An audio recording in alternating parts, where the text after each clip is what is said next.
Sony's small but precise smartphone lineup seemingly slips under the radar, which is a shame as the Xperia 1 Mark III is an incredible feat in more than a few ways, and we're going to find out in our full review of the Sony Xperia 1 Mark III.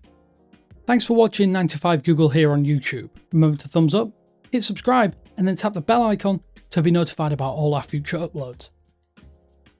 By this point in the rebooted Xperia series, the most striking and standout design trait is undoubtedly the tall, thin 21:9 aspect ratio. This is unlike anything else on the market, and in many ways, it's all the better for it. From afar, the Xperia 1 III looks boxy, but up close and when in the hand, the sharp corners you'll notice are softened, and the beveled edges do make a real difference to the overall comfort. After all, this is a big, tall phone that is fairly heavy at around 190 grams. The frosted matte glass and these softened corners are great for grip, but it's a stealthy look that, almost like all of Sony's recent smartphone efforts, feels like it's trying to be inconspicuous despite its size. At 6.5 inches, the Sony Xperia 1 does tower above many other smartphones, as that 21:9 aspect ratio means that the device width is dropped in favour of height. This isn't a new Sony trend, but it sure bucks that trend in the industry of girthy smartphones that litter the rest of the market. The result is a tall, svelte physique that instantly feels at odds with other phones, and in a good way. Despite the sideways profile being small, the Xperia 1 III is also still fairly thick when in the palm. Along the right side of the flat bezel, you'll also find a plethora of physical input buttons, which include a volume rocker, power button, dedicated Google Assistant button, and camera shutter control release. The camera shutter button is well placed, it has a lovely tactile finish, and it is a valuable inclusion to this package. Conversely, the Google Assistant button didn't really feel that worthwhile in my own experience, and it was something that I was kind of lamenting rather than hoping I would use on a daily basis. I did feel myself accidentally activating it rather than purposefully using it around 99% of the time. The inclusion of a 3.5mm headphone port and a dual SIM tray that support micro SD card expansion is also going to delight true hardware holdouts now that you know these are available. This is like no other flagship tier smartphone on the market by offering such selections here in 2021 and beyond. I will say I do despise the mushy power button that doubles as a fingerprint scanner. It's slightly recessed and it does cheapen what is a very high-end finish. The saving grace though is that the scanner itself is quick and accurate, with a satisfactory buzz when unlocking the Xperia 1 III's home screen. It's also worth noting that the haptics on this device, they're pretty solid overall, but I would tune them slightly as towards the upper end they can get a bit buzzy and hollow, and again, this does cheapen the experience. Just keep it in and around that middle portion and the haptics, they are pretty much fantastic. One of the core selling points of the Xperia 1 III is of course going to be that screen, and it's elongated, it's punchy, vibrant, and with a 120Hz refresh rate, every interaction is both slick and precise at the very same time. It's also one of the only 4K UHD displays available on a smartphone at this point in time. Despite having the most pixels on a smartphone to date, it's hard to truly differentiate on what is a 6.5-inch small screen. I'm not attempting to diminish the experience, which itself is exceptional, it's just in no way exponentially better than a QHD Plus screen at this kind of size. I personally feel that the 120Hz refresh rate and that 21:9 aspect ratio are definitely more beneficial, but having such a well-tuned 4K display is the icing atop what is a very enticing cake. There is a but here though, as that resolution itself is actually dynamic. That means that yes, this is a 4K panel, but it might actually dip in resolution at certain times and in certain applications. Because the phone also has an ultra-wide aspect ratio, you do make some sacrifices in areas in favour of gains elsewhere. Movies themselves do look stellar in their native aspect ratio, and gaming is great in titles that do support expansive layouts. It does mean though that one-handed mode and side panel features do come in handy in general usage, as the upper extremities of the panel do become hard to reach to all but the biggest humans on the planet. It's also just really great to see a smartphone that doesn't opt to cut out a portion of the display, nor rely on curves to maintain a certain aesthetic.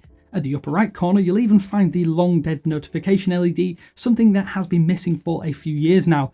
Overall though, this is just a superb flat panel that even includes front-facing stereo speakers that enhance things even further still, with great sound and plenty of bass to boot. If you do like lightweight Android, then you might fall in love with Sony's flavour here. This is about as close to AOSP as you can get without opting for an Android One or Android Go smartphone.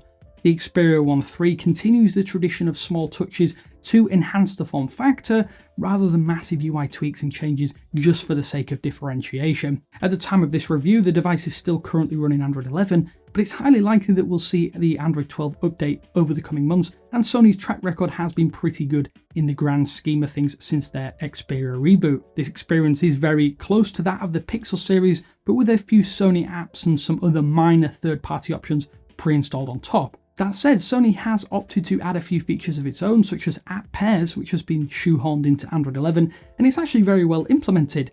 The one-handed mode is similarly excellent, and in my opinion better than the reachability clone found in Android 12 on Pixel phones. The side sense feature is not quite as useful to me, but it's a simple shortcut bar that lets you configure apps or features to quickly launch without entering multiple menus or even having to head into your app drawer. The downside though is that this phone does come with some bloat pre-installed, such as apps from Booking.com, Amazon Prime Video, Call of Duty Mobile, Facebook, LinkedIn and Netflix. They all came pre-loaded on my device along with a Tidal 3-month free trial.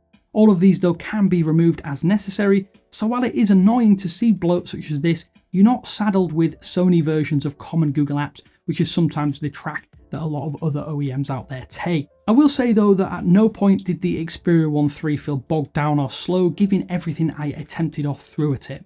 This is a flagship device with the help of the Qualcomm Snapdragon 888 processor and 12GB of RAM. Just everything you could want to do and more is easy peasy. It's also worth noting that in terms of software, now with an update, you're able to use the Xperia 1 III as an external monitor for dedicated Sony mirrorless cameras such as the A7S III.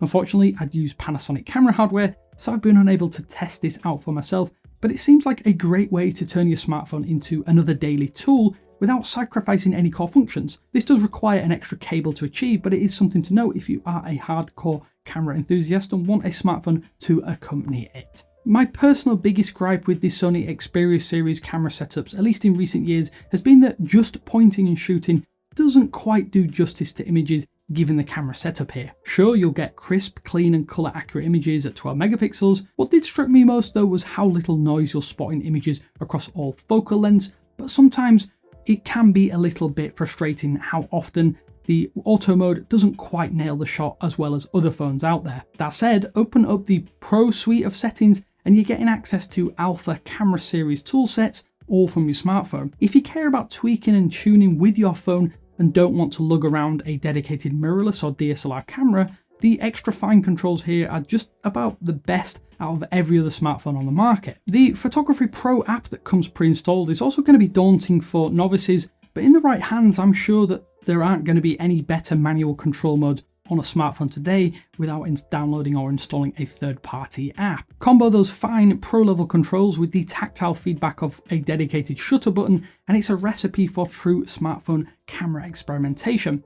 However, I still just want decent auto results, which the Xperia 1 III does manage to deliver with few disappointments this time around. The dual periscope zoom lens that offers 70mm and 105mm focal lengths is really very fun to play around with. This also cuts down the number of rear lenses on the back to just 3, whereas many other smartphones would need 4, which is a nice hardware decision. Disappointingly, this equates though to a maximum zoom of just 12.5x, which pales in comparison to the likes of the Galaxy S21 series and that 100x digital zoom capability. That said, even at the maximum zoom length, images don't seem to deteriorate or break down as they would at that maximum 100x zoom on similar smartphones. I did find the selfie camera to be about the only real letdown with the camera setup here. Front-facing photos are not terrible, there's just no real wow factor, and the same can be said of many other Android phones out right now. Using subject detection as well for that portrait mode with the selfie camera can also be average at best, with plenty of areas that are in focus, out of focus and blur encroaching upon your subject. The video modes on offer on the Xperia 1 III are also fairly impressive, but it's worth noting that there is no 4K 60fps recording option at all unless you use a Pro mode.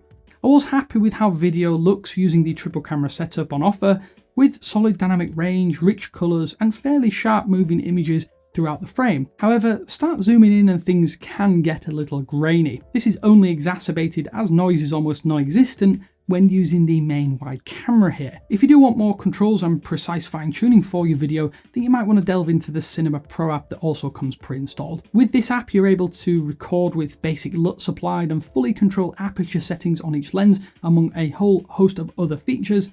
I'm in two minds though about the inclusion of this. It's great to see more options, but I do think more good auto mode options are probably better for most people out there, unless you're a hardcore smartphone videographer. It is still pretty awesome if you like to play around and want to try to understand the basic principles of cinematography though on your smartphone, and I am very glad that Sony has packaged it in here. At no point though did I feel let down by the 4500 mAh battery inside the Xperia 1 III, but I just wanted a tiny bit more, which is more or less testament to how good this phone is in every other department. I could push it to the brink of its maximum lifespan within a day, but that would usually be ending the day with around 5 to 10% battery life remaining on average. That wasn't too often, as I would easily make it into the end of a normal day and hit the charger before I went to bed with around 20 to 40% left in the tank. And I'm personally confident that I could probably push the Xperia 1 III to 2 days using the various and intense battery saving modes and maybe missing out on a few features. I did find the 30-watt charger recoup the battery fast enough for 1 or 2 blasts per day. I prefer to charge my phone this way rather than one long spell overnight. And with a 30-watt rated OnePlus Warp wireless charger, it topped up in what I can only assume was the maximum wireless speed available. However, I'm not actually sure what this would correspond to in terms of watts, as Sony hasn't made this data available. So in summary, Sony's reluctance to follow some other trends in the mobile space has led to what is actually one of the best alternative flagship smartphones in recent years. The Xperia 1 III might be terribly named and might cause confusion from unsavvy buyers out there, but it is fantastic if a tiny bit overpriced in some markets. The design stands apart from many of the slabs you can pick up. It has a solid camera with enhanced pro controls that are almost unrivaled, plus an excellent screen and what is decent battery life. That is enough to tick a lot of boxes of buyers out there, and with good reason. At a time when many other OEMs are abandoning ports, abandoning expandable storage, and simply following one another release after release, Sony is happy to take a different route and in turn quietly craft some of the best smartphones you can go out and pick up. Without a marketing blitz and very little glitz or glamour that you often associate with the best flagships on the market, the Xperia 1 III stays under the radar and silently manages to usurp some of the biggest players at their own game. This is easily one of the most underrated flagship smartphones of 2021, and at least as far as I'm concerned, it is worth every penny. So that's the Sony Xperia 1 Mark III. Let me know what you think of this exceptional phone down in the comment sections below. Is it a sleeper hit, or are you holding out to see what 2022 brings from Sony? But this is Damien saying thanks for watching, and I will speak to you later.